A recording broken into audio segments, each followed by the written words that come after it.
Bismillahir Rahmanir Rahim. In the name of Allah, the Beneficent, the Most Merciful. I'd like to welcome you, dear viewers, to another in the series, In the Light of Islam.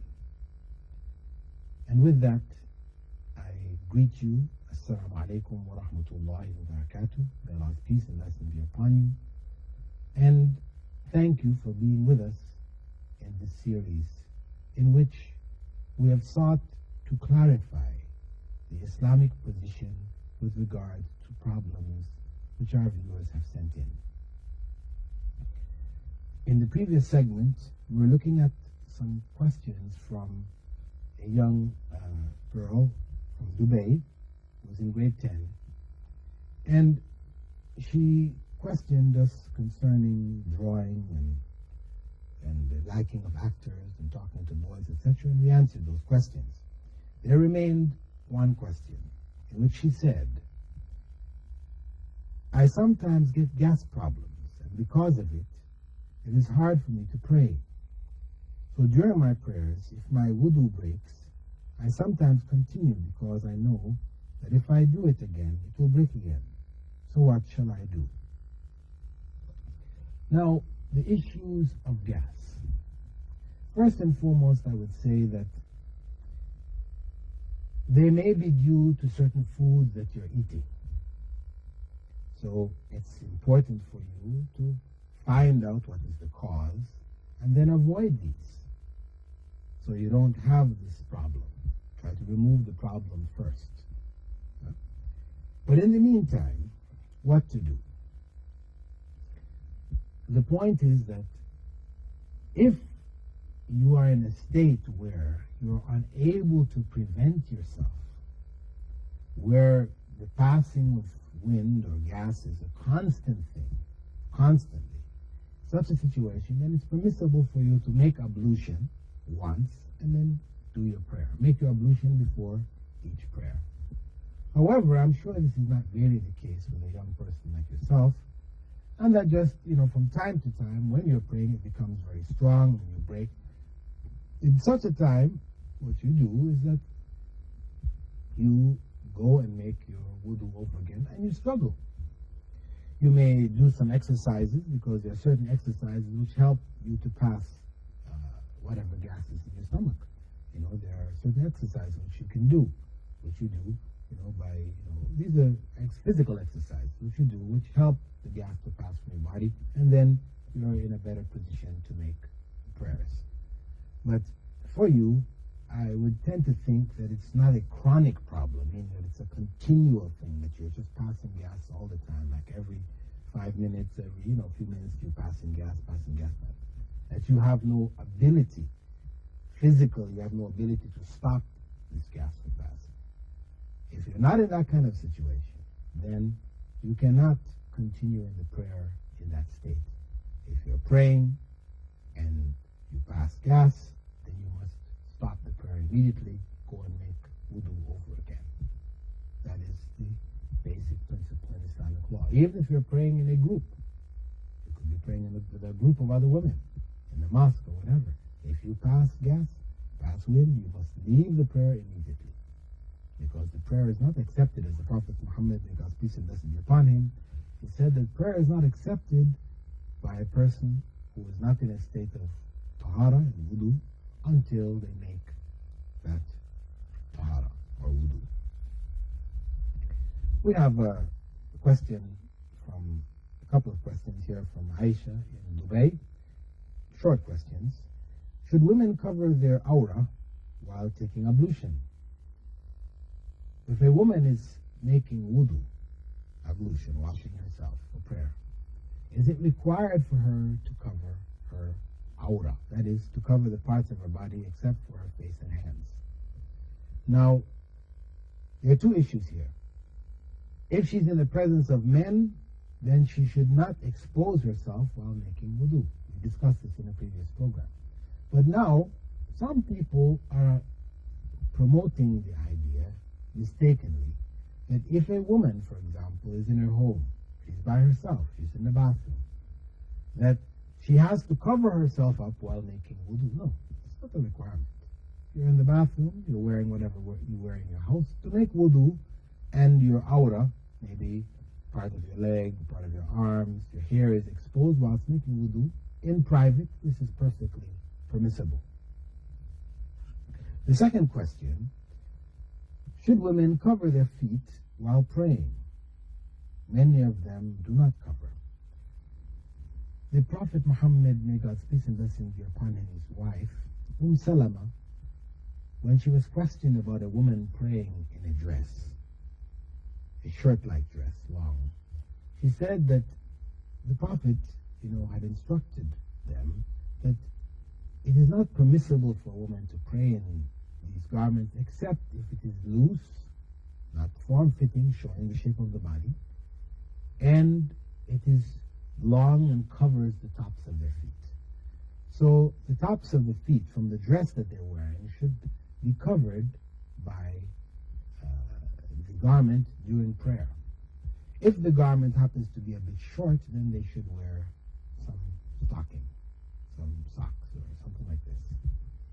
If it covers the tops of the feet, but when they bend or whatever, if something gets exposed, this is not a requirement for them to then wear socks. But it's just on the normal conditions, when they stand for prayer, etc., the tops of the feet are covered, because this is a part of the aura. It's a part of the woman's body which should not be exposed.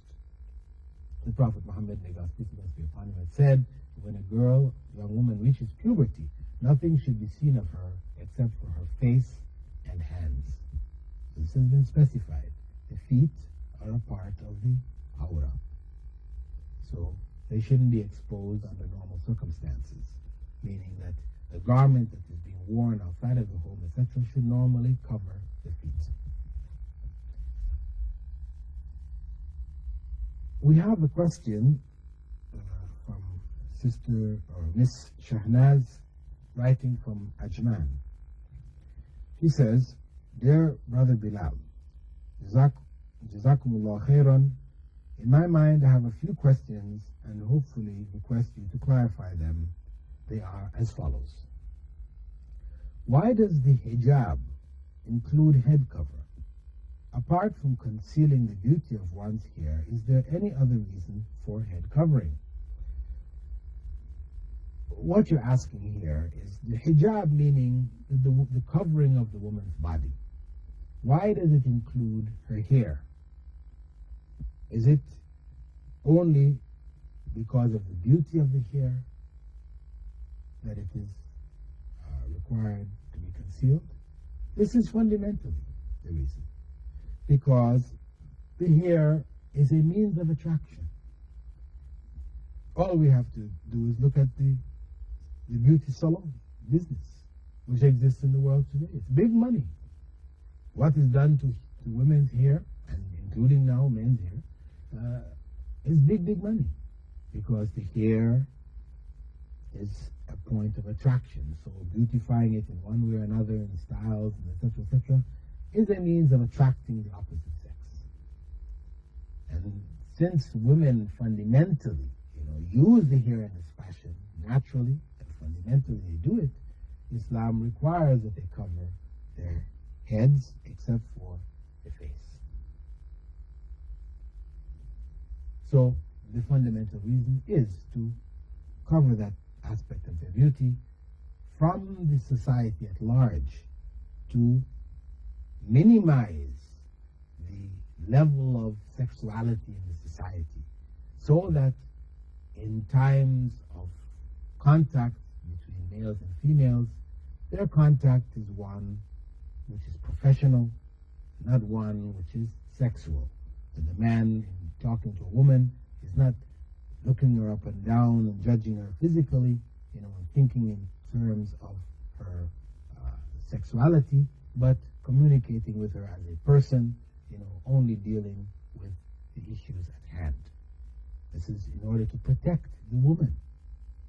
It is to protect the man on one hand from corrupt thoughts and encouraging into lines of action, etc., which are not permissible, but it's also fundamentally to protect the woman, because when sexuality goes out of hand in society, the person who suffers are the women. Just recently in New York, a young woman from Brazil, I believe it was, jogging in the park in New York City, is murdered, raped and murdered. This is the reality. It's women who are raped.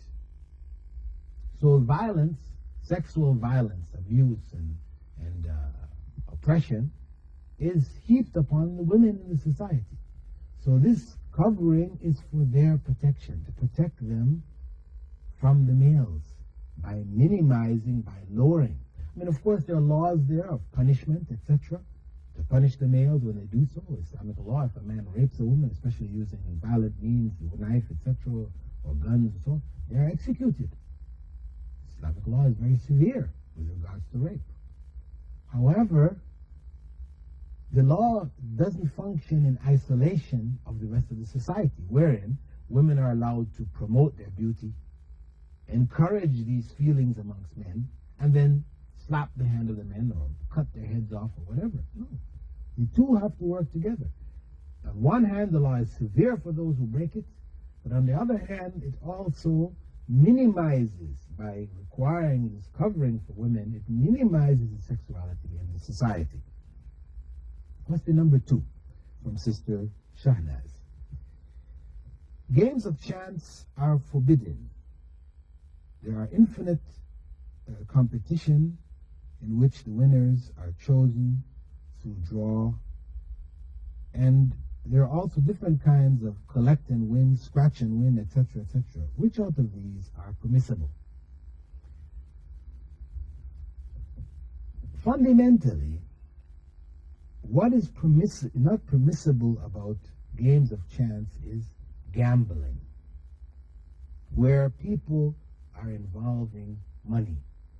You buy a ticket, and if your ticket is drawn, you win this or that or this much money or whatever. The raffles, the lotteries, these are what are clearly forbidden in Islam. Forbidden in the Quran in no uncertain terms, that this is from the work of Satan. Clearly forbidden. Where there are prizes given, you shop at a store, you sign a paper and they give a prize for those who shop at the store. This is not considered gambling, unless you are deliberately going to the store to get this thing, buying things you really don't need just to get these coupons to fill them out. If you're doing that, then you're gambling. But giving a prize, for example, people who come into the store and buy their, the 100th person who comes to the store, or the 1,000th person they give a prize to, like this, where it's not involving spending or not spending, this type of thing. These type of prizes are permissible. Third question.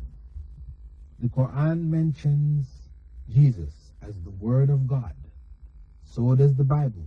What is the difference between the Word of God in Quran and the Word of God in the Bible? This is an interesting question, one which, unfortunately, some Christian preachers, priests, ministers, etc., have tried in order to convince Muslims that Jesus is God. They've tried to promote this through the Quran, taking the verses where God refers to Jesus as the word of Allah, Kalimatullah. That this is the same in the Bible, as it states there, in the beginning was the Word, and the Word was with God, and the Word was God. And the Word became flesh and dwelt among men. This is a story, Greek mythology, philosophy, which has been introduced into the teachings of Jesus and deviated it to turn Jesus into God incarnate. Now, what is the difference? Allah explains in the Quran that when He wishes a thing to be, He only says the word be, and it is. This is for all of creation. All of creation is by the word of God. However, Allah